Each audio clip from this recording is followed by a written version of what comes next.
Alors je fais un petit clin d'œil à Eric, parce que j'ai la chance effectivement de réaliser une des grandes plateformes d'assemblage d'Airbus à Toulouse, et pour moi c'est un grand honneur de réaliser cette opération. Donc effectivement, l'industrie, elle a beaucoup évolué, et on peut parler d'industrie de l'immobilier. L'industrie de l'immobilier, c'est un des premiers contributeurs à la valeur ajoutée de la française, la richesse française. C'est pratiquement 18 à 19%, c'est 350 milliards. À l'intérieur, donc, il y a évidemment plusieurs segments, et on en arrive assez rapidement à la production de logements, qui est à la fois donc, une production non délocalisable. Donc là, on a vraiment besoin de réaliser ici avec l'ensemble des industriels qui sont notamment présents. Ceux qui fournissent comme Legrand, ceux qui fournissent, voilà, enfin, pas mal d'entreprises, même corésiennes, qui sont intégrées dans nos réalisations. Et en fait, c'est tout à fait la même chose que Eric a évoqué, c'est qu'aujourd'hui, il nous faut des projets, et nous avons des grands projets. Et dès qu'on a ces grands projets, on est dans cette perspective de développement, et nous pouvons donc mettre en place tous ces investissements pour y arriver. Le problème, c'est qu'en France, on est dans une situation extrêmement complexe pour faire des mutations de terrain, pour faire des mutations d'autorisation, pour faire tout un tas je dirais, d'aménagements qui vont permettre la réalisation de ces projets. Ces projets, notamment dans le logement, tout le monde parle des 500 000 logements à construire. C'était évoqué sous le précédent président. Le président Hollande l'a réévoqué comme un autre objectif, et malheureusement, on n'y arrive pas. On n'y arrive pas. Pourquoi ? Bien parce qu'on a des grandes difficultés à produire, à avoir des autorisations, du fait de la complexité de l'ensemble des étapes. Alors que chaque logement, c'est 2 emplois.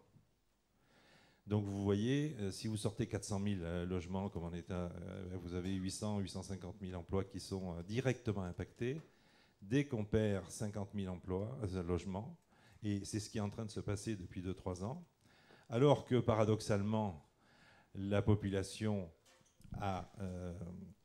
augmente, l'éclatement des cellules familiales, enfin, on a des demandes de plus en plus pressantes dans tous les segments, hein, je parle aussi bien, puisque nous produisons aussi, donc je produis environ 1200 à 1300 logements par an, on va en faire 1500 cette année.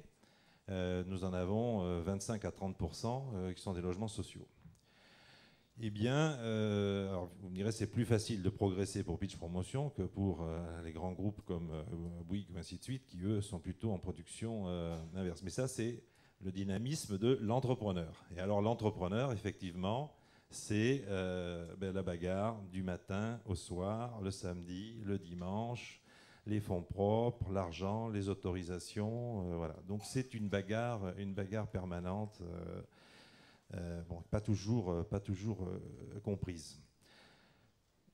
Dans ce domaine, vraiment, s'il y a une métamorphose à faire, il faudra qu'elle vienne de ce trop d'administration, de cette trop de complexité. Bien sûr, il a fallu protéger. J'ai vu qu'il y avait un ou deux notaires dans la salle. Je prendrai qu'un exemple. Quand j'achetais mes premières opérations, on signait des actes à 10-15 pages. Aujourd'hui, c'est une centaine de pages et 1 m3 de...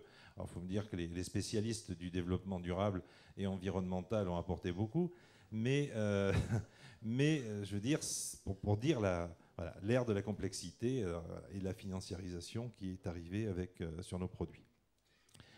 Bon, toujours est-il qu'il nous faut donc des projets, il nous faut du logement, et il nous faut des hommes pour faire ça. Et on manque de main-d'œuvre dans nos, je Il y a dirais, des hommes et des femmes. des hommes et des femmes. C'est un terme générique. Il y a longtemps qu'on a dépassé la guerre du sexe, hein. Mais bon. Bon, alors il nous faut des hommes et des femmes. Bon. Donc, pour réaliser tout ça. Dans le bâtiment, moi je regrette beaucoup que la formation, on a parlé des ingénieurs, effectivement, beaucoup d'ingénieurs, même ESTP, on les retrouve dans la banque, on les retrouve dans la finance et ainsi de suite. Ils ne sont pas dans leur métier d'origine. Alors certains maintenant reviennent.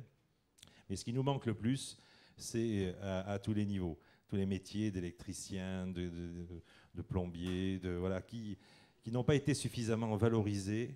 Et on n'a pas orienté les gens sur... et ça, bon, alors je ne vais pas revenir après sur les problématiques de souplesse, d'adaptation du temps de travail, le coût de travail. Bon, ça, tout le monde est au courant.